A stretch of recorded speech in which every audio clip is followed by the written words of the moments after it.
Welcome, in front of me I have XIAOMI Mi Level I, and today I will show you how you can change your lock screen wallpaper.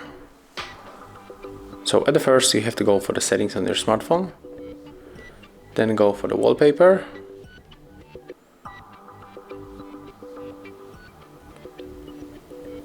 okay, there we got some kind of the store, but I just wonder if we cannot simply open the gallery of our wallpapers in this phone. No, we are only moved to some kind of Mi store or something like that. But okay, let's pick for example this one. Click to apply, select lock screen, and take a look. Right now, as you can see, our lock screen wallpaper has changed. So that's it. If you find this video helpful, remember to leave a like, comment, and subscribe to our channel.